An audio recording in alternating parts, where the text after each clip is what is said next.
Backlash in Washington State after parents say their elementary school kids got an alarming lesson on gender identity and transitioning.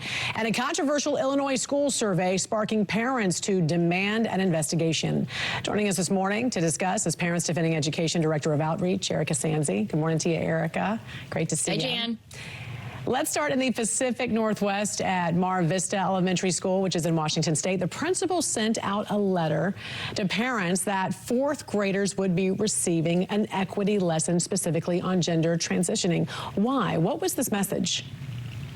At 4 o'clock on a Sunday, families received a message from the principal that a staff member who worked with their children, again, their 9 and 10-year-olds, would be changing from their name from Miss Angela, which is how the students had always known this person, to Mr. Angel, and that students were going to be expected to call this person by this new name, use their new pronouns, and that the lesson about navigating this gender change of this adult in their lives was going to be given the next day. And there was a book involved with this as well. What was included in these lesson plans? So the book is it's a children's picture book, and it's called It Feels Good to Be Yourself, a book about gender identity. And again, let's keep in mind, we're talking about fourth graders. The book teaches some people are boys, some people are girls, some people are both, neither, or somewhere in between. And how did parents respond to this? Can they opt out?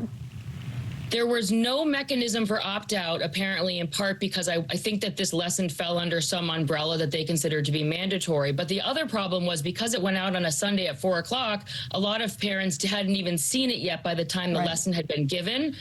So there was no discussion with parents in advance. There was no conversation about being able to get their children out of this situation.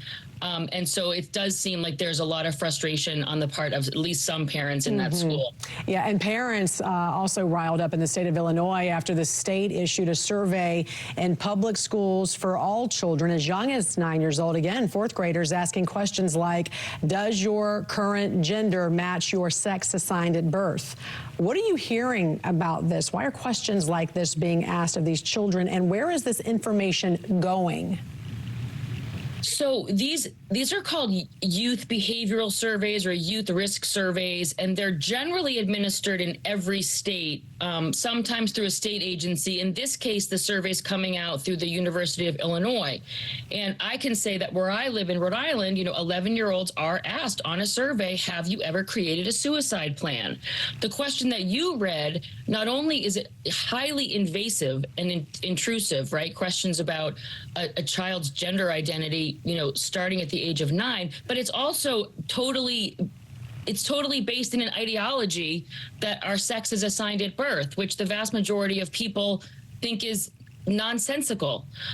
What they're doing with this data at the University of Illinois, I'm not positive, but usually what happens is that they look at the data and then they find ways to justify programs. Certainly in the school context is what we'll see big expenditures on initiatives around diversity, equity, and inclusion. And even though that's a multi-billion-dollar industry, we have yet to see a shred of evidence that it ever improves student outcomes or school culture. And again, you find out about a lot of these stories, your organization, through parents who alert you guys. And so they can do this through your website, which we'll have a link on our website on the national desk. Parents Defending Education, Director of Outreach, Erika Sanzi. Always great seeing you. I hope you have a great weekend. Stay safe and warm. You too, Jan. Take care. Thank you.